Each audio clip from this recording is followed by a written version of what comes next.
খার্গ island কি, এটা কি উইনেবল কিনা, এটা কি দখল করা সম্ভব কিনা? ইকোনমিক সেন্টার অফ গ্র্যাভিটি ইরানের ধরা হয় খার্গ আইল্যান্ড, বিকজ এখান থেকে 90% অফ দেয়ার, তাদের তেল এখান থেকে রপ্তানি হয়। এখন তারা এই খার্গ আইল্যান্ডকে রক্ষা করার জন্য তারা অত্যন্ত গত 30-40 বছর ধরে তারা এই প্রিপারেশন নিয়েছে।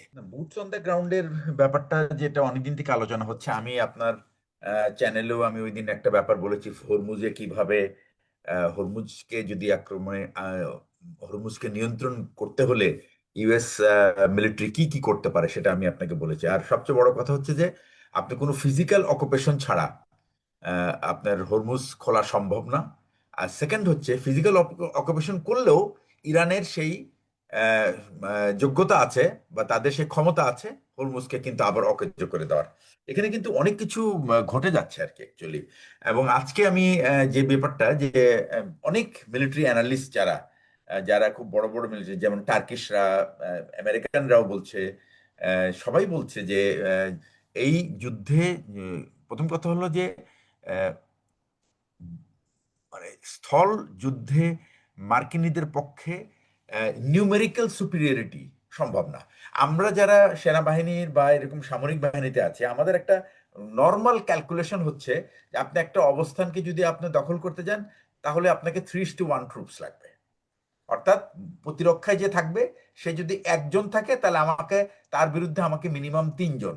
তো আজকে যদি আমি সেই কথাটা বাদও দেই, তারপরে আমি বলবো যে ইউএস এর পক্ষে ইরানের মতো এরকম একটা দেশে কোনো স্থলযুদ্ধ চালানোর জন্য একটা অলমোস্ট মিলিয়ন স্ট্যান্ডিং আর্মি আছে তো 5 লাখ, প্লাস হচ্ছে আপনার আইআরজিসি যেটা, সেটা আছে ধরুন আরো অ্যানাদার 5 টু ইউনো, এটা এটা তারা নতুন মোবিলাইজেশন করে এটা এখন 10 লাখে করেছে।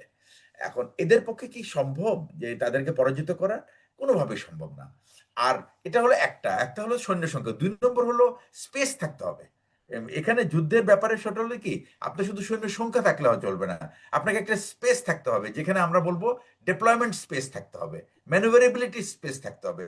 ম্যানুভারেবিলিটি স্পেস আর ডিপ্লয়মেন্ট স্পেস যদি না থাকে, এখন ম্যানুভারেবিলিটি স্পেসে আমি একটা সেনা দলকে দিলাম, তারা যেন ঠিক মতো তাদের তাদের যে মানে কি বলে আপনার পেশাগত যে মুভমেন্ট টেকনিক আছে, মুভমেন্ট কৌশল আছে, সেই মুভমেন্ট যে ফরমেশন আছে, সেটা ফলো করে আপনার সেনা দলের উপরে আপনার প্রতিরক্ষায় যারা তাদের উপরে আক্রমণ করা।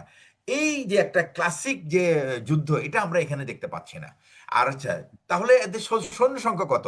আপনি যেখানে 1.5 মিলিয়নের এগেনস্টে আপনি আনতেছেন 3,000, 5,000, 7,000, 10,000, they will be just lost.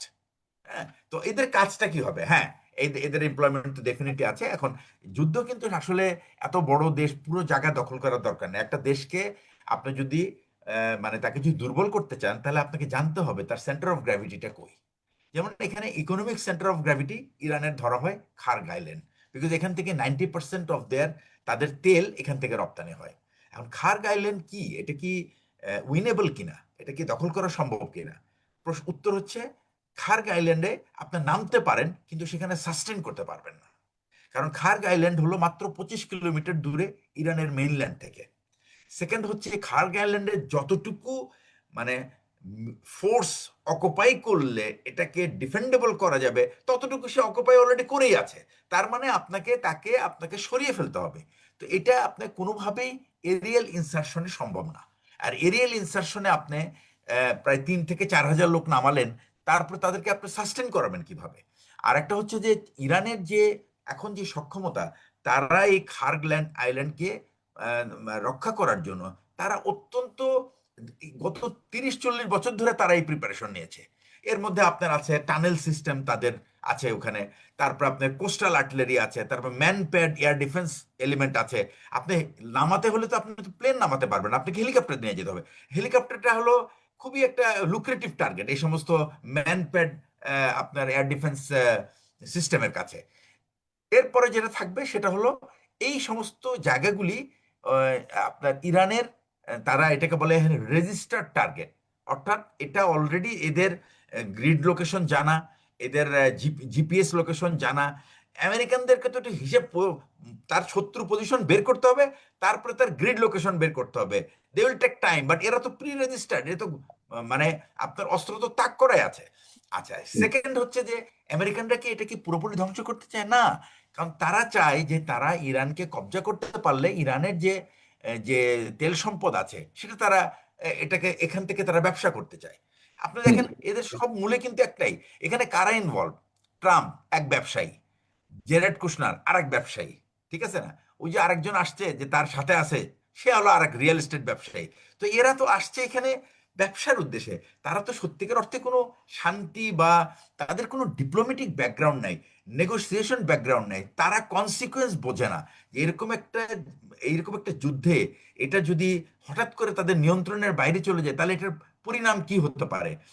Plus হলো এরা কোনোদিন, যেমন আপনি দেখি খেয়াল করে দেখেন, ইউএস মানে মার্কিন যুক্তরাষ্ট্রের যত প্রেসিডেন্ট এসে, সে তো 47তম প্রেসিডেন্ট, এই 47তম প্রেসিডেন্টের মধ্যে দেখা যাবে 40 জন প্রেসিডেন্টের তাদের কিন্তু একটা মিলিটারি ব্যাকগ্রাউন্ড আছে, তারা কিছু না কিছু সময় কোথাও না কোথাও যুদ্ধ করেছে। তাদের কংগ্রেসম্যান বলেন, সিনেট বলেন, এদের অনেকের মধ্যে কিন্তু তাদের হ্যাভ মিলিটারি ব্যাকগ্রাউন্ড। এবং এরা যারা আর্মস সার্ভিস কমিটিতে বলেন বা ফরেন অ্যাফেয়ার্স কমিটিতে যারা থাকে, তারা কিন্তু হাইলি কোয়ালিফাইড এবং দীর্ঘদিন ধরে তারা কিন্তু এই সমস্ত কাজে ব্যস্ত। এই যে মার্কো রুবিও, তারও কিন্তু সেও কিন্তু একটা আবাল আমার মতে। কারণ তার সবচেয়ে সেদিন একটা কথা বলতেছিল, যে একজন ম্যাকগ্রেগর বলতেছিল যে তুমি হলো secretary of defence, you better secretary of state, you better concentrate on diplomacy, you don't have to understand defence. তোমার বোঝার দরকার নাই, ডিফেন্স যাকে বোঝার দরকার লেট হিম আন্ডারস্ট্যান্ড। তুমি ডিফেন্সের কথায় তোমার, তুমি তুমি তো এখন পর্যন্ত কোনো কূটনৈতিক সমর্থন আদায় করতে পারো না তোমার তোমার এই ইয়ের জন্য। ইসরায়েল যেমন ক্লেম করে, তারা বলতেছে না আমাদের সাথে তো শুধু কি কেন, আমাদের সাথে তো সবাই আছে, আমাদের সাথে সৌদি আরব আছে, আমাদের সাথে ইউএই আছে, আমাদের সাথে কি বলে আপনার কাতার আছে, এরা তো সবাই আমাদের বন্ধু এবং তারাই আমাদেরকে সমর্থন দিচ্ছে।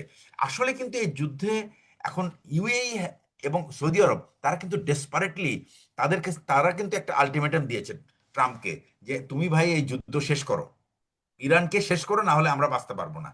এটা কিন্তু ইউএই এবং সৌদি আরব এদের কিন্তু এজেন্ডা, ইরানকে শেষ করতেই হবে, আদারওয়াইজ তারা, কারণ ইরান যদি এই যাত্রায় বেঁচে যায় তাদের কথা, তাহলে কিন্তু কেউ শান্তিতে থাকতে পারবে না, বিকজ তারা জানে যে তারা এখান থেকে উঠে আবার তাদেরকে দাঁড়াতে হলে তা কি করতে হবে। সুতরাং এখানে যেটা মানে স্থল শুধু যুদ্ধে আপনি কোনোভাবে কোনো ক্যালকুলেশনে তাদের না, কোনো এখন ফিরে স্থল যাওয়ার কোনো যুদ্ধের সুযোগ ব্যাপারে দেখছেন না? স্থল যুদ্ধের ব্যাপারে কিন্তু একটা নতুন গেম প্ল্যান তৈরি করেছে তারা।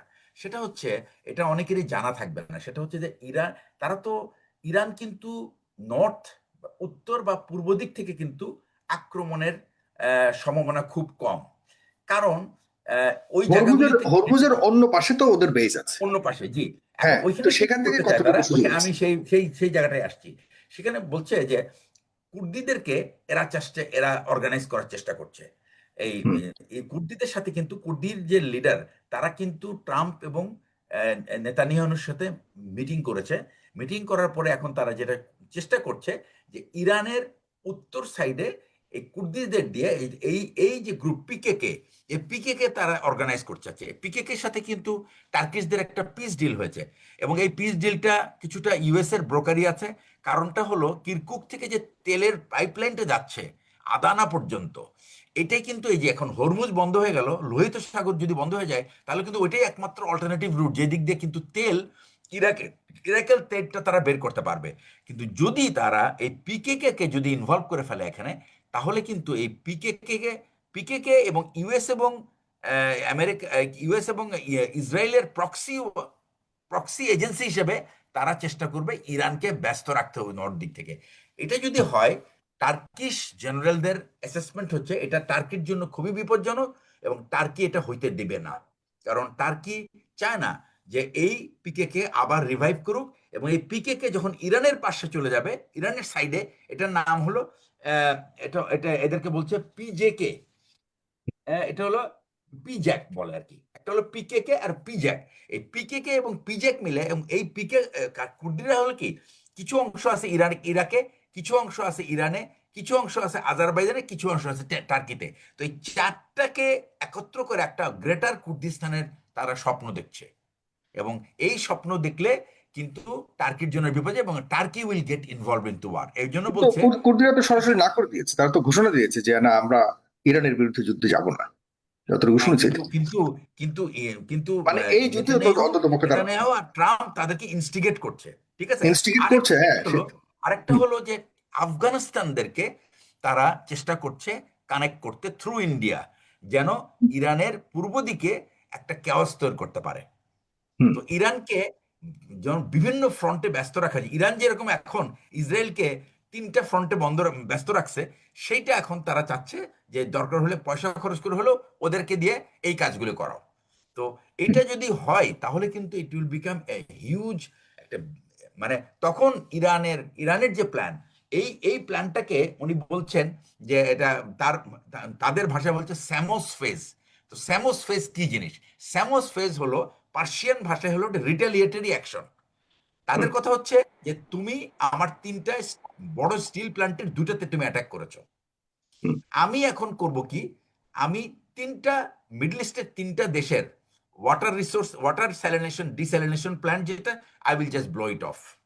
এবং এতে কি হবে, 90% মানুষ এই ওয়াটারের উপর ডিপেন্ডেন্ট পুরো মিডল ইস্টে, এবং তারা ইসরায়েলের ওয়াটার ডিস্যালিনেশন প্ল্যান্ট সেটাও অ্যাটাক করবে।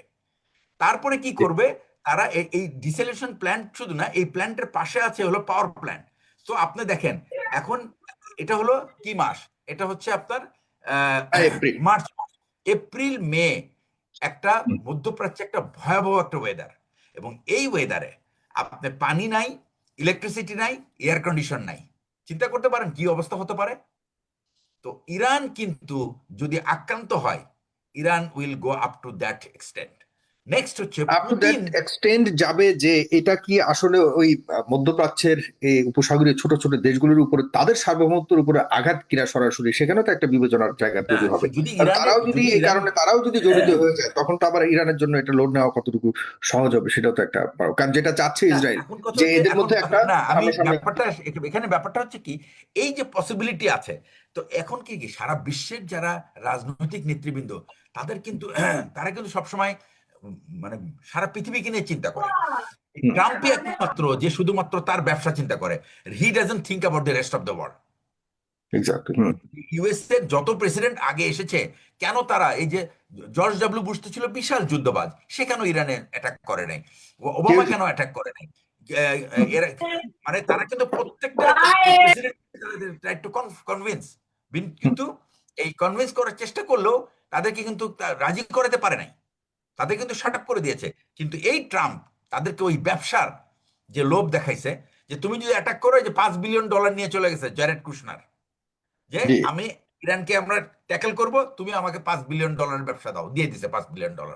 সো এই যে তাদের যে, এবং গাজাকে কিন্তু তারা পুরো রীতিমতো মানে বদ্ধভূমি বানাইছে, কিন্তু এই কারণে তারা ওখানে একটা নতুন রিয়েল স্টেট প্ল্যান করতে চায়। এই হুম, রিয়েল স্টেট প্ল্যাটে, এবং এই যে জ্যারেড কুশনারের যে আরেকজন ছিল পিটকফ, সে হলো, এটার হলো he is actually the contractor, সে হুম, হুম, ওইখানে এটা শুরু করবে। তো এই যে এদের হলো সেই শুধু, এবং এটা বলছিল ট্রাম্প হলো এমন একটা রাজনীতিবিদ যার প্রথম উদ্দেশ্য হলো হি সিজ মানি এভরিওয়্যার, সেকেন্ড হুম। হলো হি সিজ পাওয়ার, হি সে পাওয়ার দেখতে পছন্দ করে, আর সেকেন্ড হলো he wants to glorify himself. এর বাইরে তার কোনো এজেন্ডা নাই, he doesn't have any worry about anybody. তো জি। এই হলো আপনার চিত্র।